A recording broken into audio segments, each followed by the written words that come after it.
10여 년 전에 대히트를 친 유행어가 하나 있습니다. 여러분 무엇인지 짐작을 하시겠습니까? 한 10년 됐어요. 너나 잘하세요. 이겁니다. 2005년도에 개봉한 영화 친절한 금자씨라는 그런 영화에 나오는 대사입니다. 이 금자라는 여인이 우리 교회도 김금자 권사님 계시지만 우리 권사님은 아닙니다. 금자라는 여인이 유괴와 살인이라는 그런 누명을 쓰고 이제 13년형을 선고받습니다. 이 여인은 감옥 속에서 사는 동안에 복수할 계획을 꾸미게 되는데 완전 범죄를 위해서 자신이 완전히 새로운 사람으로 교화된 것처럼 그렇게 행동을 합니다. 감옥 안에 있는 모든 재소자들에게 친절하게 대해주어서 이 친절한 금자씨라 하는 별명도 그렇게 얻게 된 것입니다. 그리고 교도소 사역을 온 전도사님을 따라서 신앙생활을 열심히 하는 것처럼 자신을 꾸며서 이 사람은 정말 새롭게 된 사람이다. 그러한 인식을 사람들에게 받게 됩니다.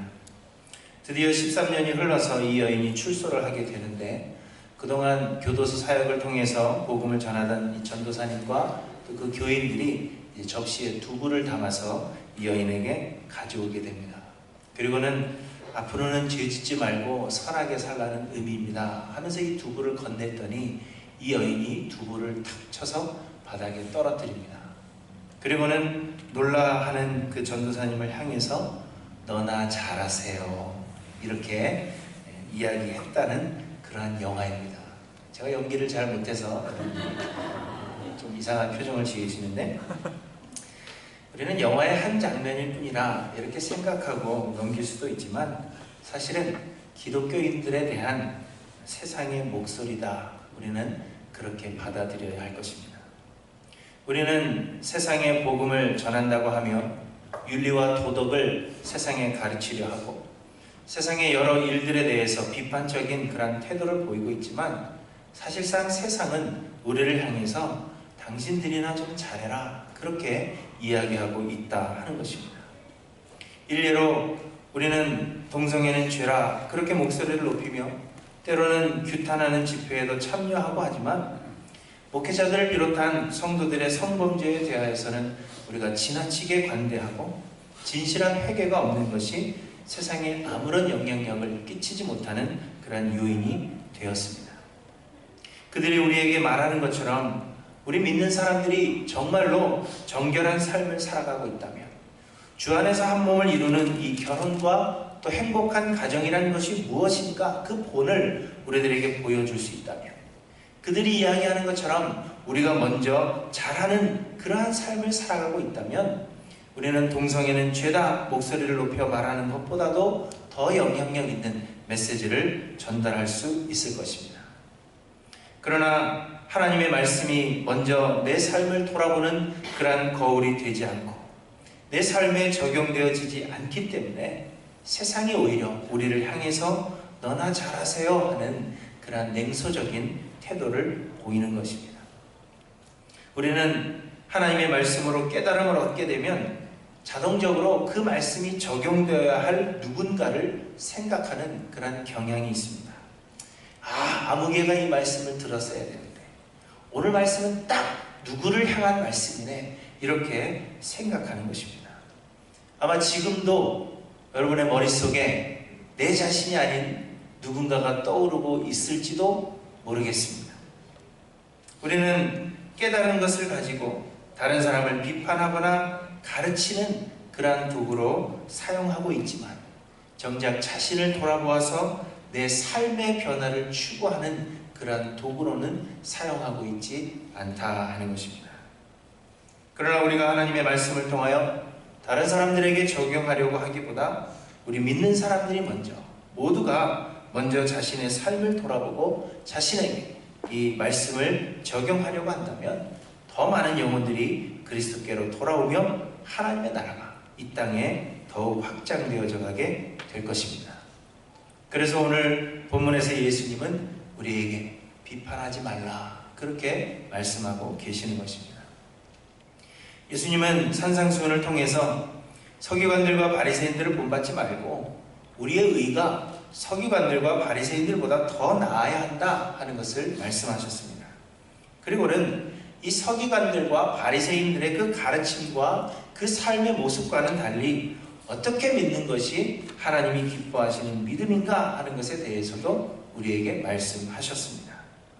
그런데 그때 예수님을 따라서 예수님의 말씀을 듣고자 모인 사람들은, 물론 서기관들과 바리새인들도 예수님을 책잡기 위해서 그 자리에 조금은 있었겠지만 대부분의 청중들은 일반 백성들이었습니다. 특히 가난하고 소외되어서 아무런 사명감도 없이 하루하루를 그저 연명하며 사는 그러한 사람들이 대부분이었다 하는 것입니다. 서기관들과 바리새인들의 그 삶을 동경하며 바리새인들 앞에서 상대적으로 주눅이 들어있는 그러한 사람들이었다 하는 것입니다. 그런데 그런 사람들에게 예수님은 그 서기관들과 바리새인들, 너희들이 동경하며 그 앞에서 몸을 움츠리고 있는 그 서기관들과 바리새인들의 신앙이 잘못된 것이라 그렇게 말씀하고 있는 것입니다. 그러니 여러분, 예수님의 말씀을 듣는 그 사람들의 반응이 어떠했겠습니까? 그동안 동경하기도 하고 부러워하기도 하며 그 앞에서 언제나 작아졌었는데 이제는 그들을 비판하는 그러한 자세를 취했을 것이 분명한 것입니다. 예전에는 바리새인들과 서기관들, 나도 저렇게 됐으면 좋겠다, 저런 삶을 살았으면 좋겠다라고 동경했었는데 예수님께서 그들의 신앙이 잘못되었다, 그렇게 살아서는 안 된다 이야기하니 그 사람들의 마음이 어떻겠는가 하는 겁니다. 동경할 것이 아니구나 그러면서 그 사람들의 삶을 비판했을 것이 분명합니다.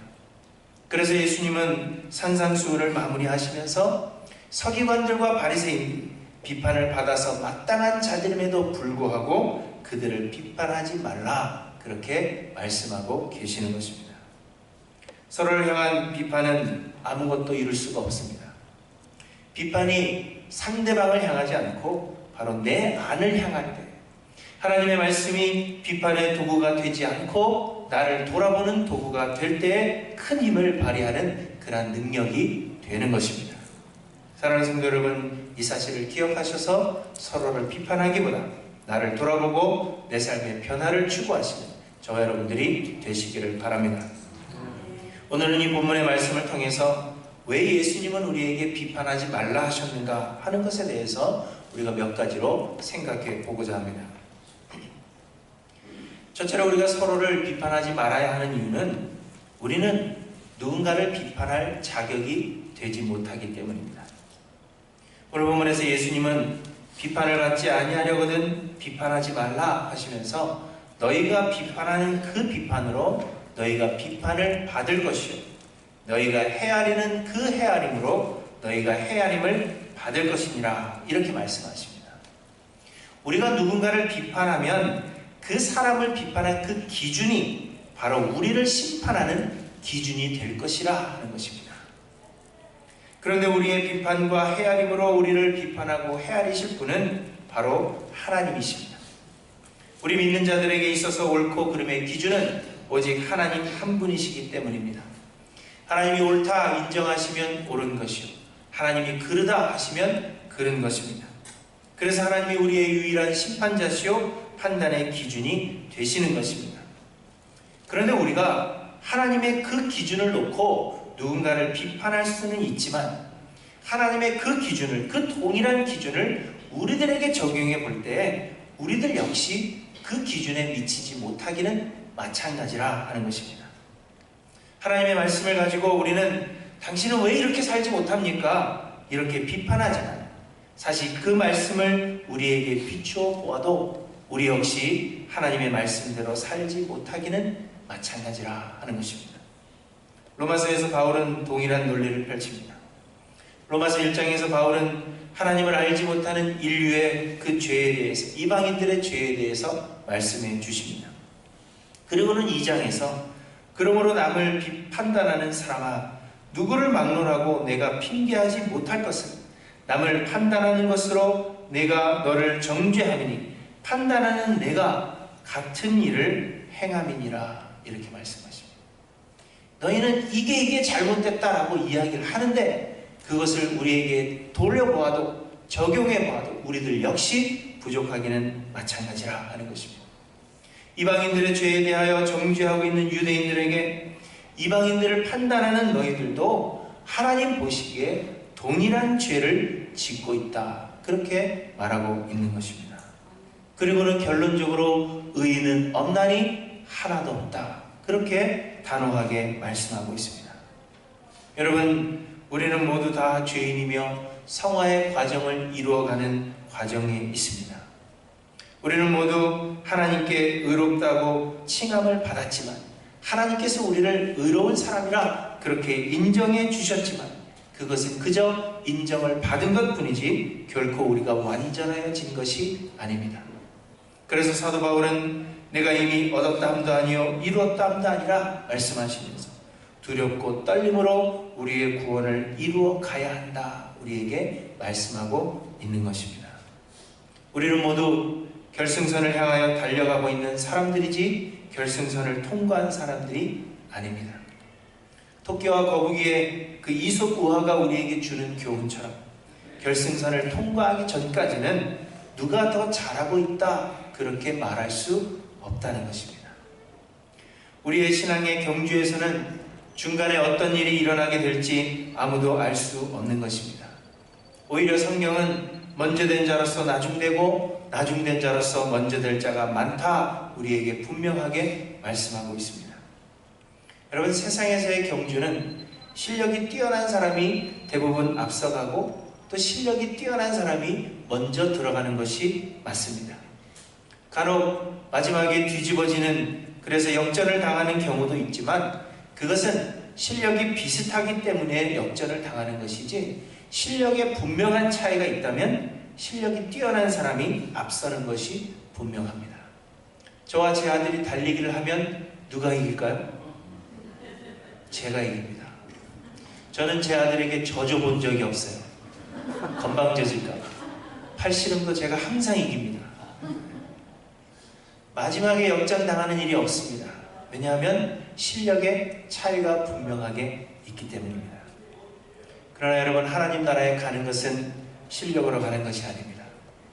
성화의 과정을 거쳐 하나님 나라에 가게 되는 것은 우리의 실력으로 가는 것이 아니라 하나님의 은혜로 가게 되는 것입니다. 하나님의 은혜라 하는 것은 우리의 공로나 우리의 자격이 없다 하는 것입니다. 우리의 어떠함이 하나님 앞에서 공로가 되지도 못하고 자격도 되지 못한다 하는 것입니다. 그러므로 우리가 볼 때 신앙의 실력이 뛰어난 사람이라고 해서 결코 앞서지 못한다 하는 것입니다. 우리의 눈에 볼 때 저 사람은 더 뛰어나다 생각하는 사람도 우리가 실력으로 하나님 나라에 들어가는 것이 아니기 때문에 그 사람이 앞서고 있다, 결코 말할 수 없다는 것입니다.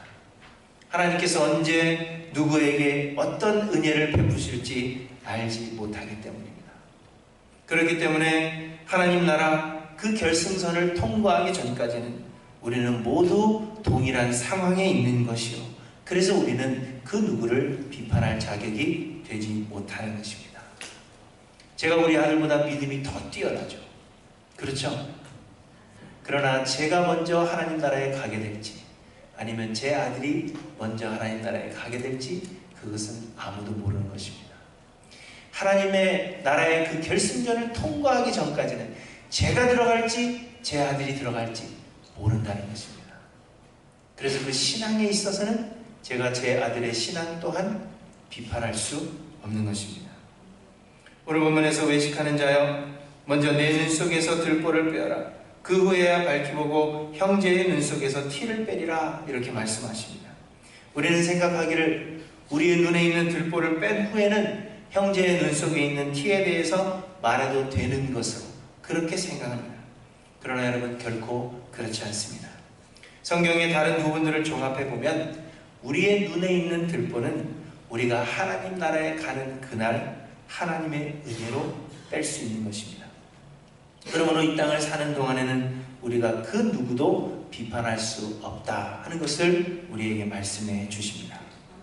사랑하는 성도 여러분, 우리는 모두 하나님 앞에 죄인이요, 하나님 나라에 가는 그날까지 누가 앞서고 있다 속단할 수 없음을 기억하시기를 바랍니다. 그래서 우리는 누구든지 비판할 자격이 되지 않는다 하는 이 사실을 여러분 기억하시기를 바랍니다. 다른 사람을 비판하기보다 내 자신을 돌아보는 자기 성찰의 신앙으로 하나님께 심판받지 아니하시는 저 여러분들이 되시기를 주님의 이름으로 간절히 축원합니다. 둘째로 우리가 서로 비판하지 말아야 할 이유는 정작 비판을 받아야 할 사람들은 교훈을 받지 못하기 때문입니다. 6절에 보시면 거룩한 것을 개에게 주지 말고 너희 진주를 돼지 앞에 던지지 말라. 그들이 그것을 발로 밟고 돌이켜 너희를 찢어 상하게 할까 염려하라. 이렇게 말씀하십니다. 여기서 말씀하시는 거룩한 것은 하나님의 말씀, 복음입니다. 개와 돼지는 하나님의 선택을 받지 못한 사람들로서 하나님의 말씀을 들어도 깨달을 수 없는 자들을 의미하는 것입니다. 하나님께서 그들을 택하지 않으셨기 때문에, 하나님께서 그들에게 들을 귀를 주지 않으셨기 때문에 도저히 들을 수 없는, 도저히 이해할 수 없는, 도저히 깨달을 수 없는 사람들을 의미하는 것입니다. 여러분, 개와 돼지는 거룩한 것을 분별할 수 있는 능력이 없습니다. 무엇이 귀한지 분별할 수가 없습니다. 거룩한 것이 싫어서 혹은 진주가 싫어서 발로 밟는 것이 아니라 거룩한 것, 그것을 알아볼 수 있는 능력이 없기 때문에 발로 밟는 것입니다. 그런 개와 돼지들에게 거룩한 하나님의 말씀을 주려 하는 것은 헛된 일이라 그렇게 말씀하고 있는 것입니다. 그런데 오늘 본문에서 예수님이 말씀하시는 개와 돼지는 예수님께서 처음에 말씀하신 서기관들과 바리새인들이라 그렇게 볼 수가 있습니다. 예수님은 비판하지 말라 하는 말씀을 예수님을 따라 모여든 비천하고 소외된 백성들에게 말씀하시는 것입니다. 서기관들과 바리새인들을 닮지 말고 그들의 의보다 더 나은 의를 가질 것을 말씀하시고 더 나은 의의 삶에 대해서 말씀해 주셨습니다. 그리고는 그 백성들을 향하여서 거룩한 것을 개와 돼지에게 주지 말라 말씀하시는 것입니다. 그러므로 예수님께서 말씀하시는 개와 돼지는 서기관들과 바리새인들인데 그들을 비판하지 말라 말씀하시는 이유는 그들이 들어도 알 수 없고 오히려 저들을 해칠 수 있기 때문이라 말씀하시는 것입니다. 마찬가지로 정작 하나님의 말씀으로 비판을 받아야 할 자들은 하나님의 말씀을 듣지 않을 것이고 우리의 비판에 오히려 개처럼 혹은 성난 돼지처럼 반응할 것이라 하는 것입니다. 우리가 하나님의 말씀으로 그들에게 전한다 할지라도 하나님의 택함을 받지 못한 자들은 들어도 들을 수 없다는 것입니다. 들어도 깨달을 수 없기 때문에 그래서 비판하는 것이 헛된 것이라 말씀하십니다. 비판을 겸허히 받아들일 수 있는 사람들은 사실은 비판받을 일이 없는 그러한 사람들입니다. 이것은 우리의 일상을 통해서 우리가 쉽게 경험하는 일입니다. 여러분, 누군가를 비판하여 좋은 결과를 얻어보신 적이 있으십니까? 우리가 누구를 비판하고 가르치려고 하면 언제나 적대감으로 돌아오는 것을 여러분 한두 번은 다 경험해 보셨을 것입니다. 범죄한 성직자들을 향한 비판이 여러분 그들을 돌아오게 합니까? 오히려 각종 변명과 또 비판하는 자들을 향한 저주뿐이라는 것을 우리는 이미 경험합니다. 잠언 9장에 보시면 거만한 자를 징계하는 자는 도리어 능욕을 받고 악인을 책망하는 자는 도리어 흠이 잡히느니라.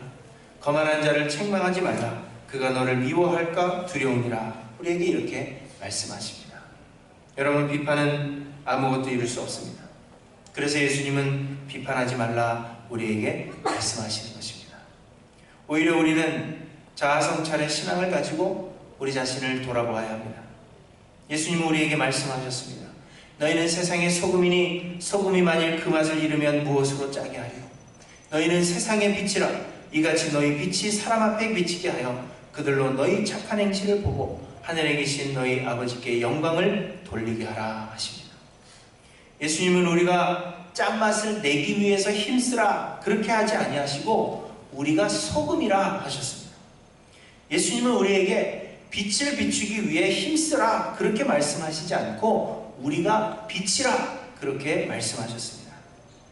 우리의 말로 사람을 가르치려 하는 것이 아니라 우리의 빙 자체가, 우리의 존재 자체가 세상을 만나게 하고 그리고 세상을 밝게 하는 것이라 그렇게 우리에게 말씀해 주시는 것입니다. 우리는 그리스도인으로서 세상을 변화시키는 사명이 우리에게 있다 생각합니다. 그러나 우리의 사명은 세상을 변화시키는 것이 아니라 내 자신이 변화를 받는 것입니다. 내가 변화를 받아 내가 세상의 소금이 되고, 내가 변화를 받아 내가 세상의 빛이 될 때 우리는 애써 노력하지 않아도 세상에 맛을 내고 세상을 밝게 비추게 되는 것입니다. 그래서 세상을 변화시키는 것이 우리의 사명이 아니라 내가 변화를 받는 것, 내가 변하는 것, 그것이 곧 하나님께서 우리에게 주시는 사명이라 하는 것입니다. 그래서 베드로전서 3장 1절에 보시면, 아내는 자들아 이와 같이 자기 남편에게 순복하라. 이는 혹 도를 순종치 않는 자라도 말로 말미암지 않고 그 아내의 행위로 말미암아 구원을 얻게 하려 함이니, 이렇게 우리에게 말씀하십니다. 서로를 향한 비판은 아무런 열매를 맺지 못합니다. 그것은 비판받아 마땅한 자들은 그 비판을 겸허히 받아들일 능력이 되지 않기 때문입니다. 오히려 비판할 것을 가지고 나는 어떠한가 자신을 돌아보는 자아성찰의 신앙으로 말미암아 삶의 좋은 본을 보이시는 저와 여러분들이 되시기를 바랍니다. 셋째로, 우리가 서로 비판하지 말아야 할 이유는 변화는 하나님이 하시는 일이기 때문입니다. 곧 우리의 비판하는 것으로 사람을 변화시킬 수 없다는 것입니다. 내가 누구를 가리켜서, 내가 누구를 정죄하고 누구를 비판하여서 그 사람을 변화시킬 수 없다는 것입니다. 사람을 변화시키는 것은 우리의 가르침이나 비판으로 변화되는 것이 아니라 하나님께서 은혜로 변화시키셔야 하는 것입니다. 하나님의 은혜로만 사람이 변화할 수 있습니다. 오늘 본문 7절부터 말씀하십니다. 구하라 그리하면 너희에게 주실 것이요, 찾으라 그리하면 찾아낼 것이요, 문을 두드리라 그리하면 너희에게 열릴 것이니, 구하는 이마다 받을 것이요, 찾는 이가 찾아낼 것이요, 두드리는 이에게는 열릴 것이니라. 흔히들 이 말씀은 앞에 있는 구절과 연결되지 않고 따로 떼어서 생각해야 한다 말합니다. 그래서 비판하는 문제와 연결시키지 않고 그저 일반적으로 우리가 기도하고 구하는 것은 하나님께서 주신다, 이렇게 이해하는 것입니다. 그러나 12절에 그러므로 무엇이든지 남에게 대접을 받고자 하는 대로 너희도 남을 대접하라. 이것이 율법이요 선지자니라. 이렇게 앞에 이야기했던 말씀과 이 12절이 그 말씀을 맺고 있습니다. 그것으로 볼 때 이 7절 말씀, 그 중간에 있는 이 7절부터의 말씀도 비판하지 말라 하는 그 말씀과 연관이 되어 있다, 그렇게 보는 것이 올바른 해석입니다. 그런데 비판하지 말라 하시면서 구하라, 찾으라, 문을 두드리라, 그렇게 우리에게 말씀하십니다. 곧 비판해야 할 일이 있거든 먼저 하나님께 기도하라 하는 것입니다. 비판하지 말고 하나님께 맡기라 하는 것입니다. 기도는 우리의 무능함을 고백하는 것입니다. 우리가 할 수 없기 때문에 하나님께 맡기는 것이 기도입니다. 그러므로 비판하지 말라 하시면서 구하고 찾고 문을 두드리라 하시는 것은 우리가 사람을 변화시킬 수 없다 하는 것을 고백하고 하나님께 모든 것을 맡기라, 우리에게 말씀하고 계시는 것입니다. 여러분, 우리의 할 일은 기도밖에는 없습니다. 우리의 할 수 없는 일을 하나님은 하시기 때문입니다. 개와 돼지같이 진주를 알아볼 수 없는 그 사람들도 하나님의 은혜는 그들을 변화시킬 수 있다 하는 것입니다. 말씀드린 대로 우리가 하늘나라에 가는 것은 우리의 실력이 아닌 하나님의 은혜로 가는 것입니다. 그래서 마지막 그 결승선에 누가 다다르게 될지는 이 땅에서의 우리의 실력으로는 알 수가 없는 것입니다. 그러므로 우리는 서로를 비판하지 아니하되 끊임없이 하나님의 은혜를 구하는 기도를 드려야 한다 하는 것입니다. 하나님께서 은혜 베푸시기를 소망하며 기도해야 한다 하는 것입니다. 그래서 예수님은 또 우리에게 말씀하시기를 너희 원수를 사랑하며 너희를 박해하는 자를 위하여 기도하라, 이렇게 우리에게 말씀하고 있습니다.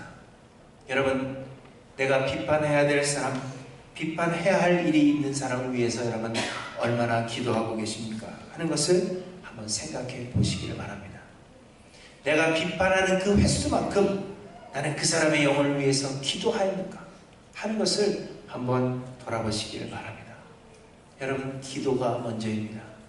내가 앞설 것이 아니라 하나님의 은혜가 앞서기를 간구하는 그 기도가 먼저라 하는 것을 기억하시기를 바랍니다. 그러면 우리는 아무 말도 하지 말라는 것인가 이렇게 생각할 수 있습니다. 그러나 여러분, 비판하지 말라 하는 것은 아무런 말도 하지 말라는 것이 아닙니다. 만약 그렇다면 목사도 필요 없고 제가 여기서 이렇게 설교할 필요도 없기 때문입니다. 비판하지 말라 하는 것은 우리의 말하는 것이 잘못을 지적하거나 정죄하는 것이 되어서는 안 된다 하는 것입니다. 대신에 예수 그리스도의 복음을 전하고 하나님의 사랑을 선포하는 것입니다. 당신은 이게 문제야, 그렇게 말하지 말고 우리를 사랑하시는 하나님은 이런 분이시다 하는 것을 선포하라 하는 것입니다. 잘못된 것을 지적하기보다 바른 길이 무엇인지를 보여주라는 것입니다. 잘못된 것을 지적하기보다 하나님께서 우리에게 베풀어 주신 그 사랑이 무엇인지를 보여주라 하는 것입니다. 그리고 우리의 말보다는 바른 길을 걸어가는 우리의 삶을 통하여 보여주라 하는 것입니다. 그러나 이 모든 것의 우선은 하나님의 은혜를 간구하는 것이라 하는 것을 여러분 잊지 말라 하는 것입니다. 사랑하는 성도 여러분, 우리는 결코 사람을 변화시킬 수 없음을 기억하시기를 바랍니다. 제가 여기서 이렇게 설교하는 것도 여러분을 변화시킬 수 없습니다. 그러나 제가 먼저 여러분의 이 말씀을 전하기 전에 하나님의 은혜가 여러분의 심령에 먼저 임하시기를 기도하고 말씀을 전할 때 그 말씀이 여러분의 심령 가운데서 변화를 일으키는 것입니다. 주일날 한번 오셔서 설교 한번 듣는 것으로 여러분의 삶이 변화될 것이라 그렇게 생각하지 마시기 바랍니다. 저는 어떤 특별한 능력을 가진 사람이 아닙니다. 하나님 앞에 기도하여 오늘의 말씀을 듣기 이전에 하나님의 은혜가 먼저 내 안에서 역사하시기를 기도하십시오. 그리고 오시면 제 말이 어느래도 하나님의 그 말씀으로 여러분의 삶의 변화가 일어나게 될 것입니다. 백마디의 말보다 하나님의 은혜를 구하는 간절한 기도가 더욱 역사하는 힘이 크다 하는 것을 기억하셔서 여러분, 원수를 사랑하며 우리를 박해하는 자를 위하여 기도하시는 저 여러분들이 되시기를 바랍니다.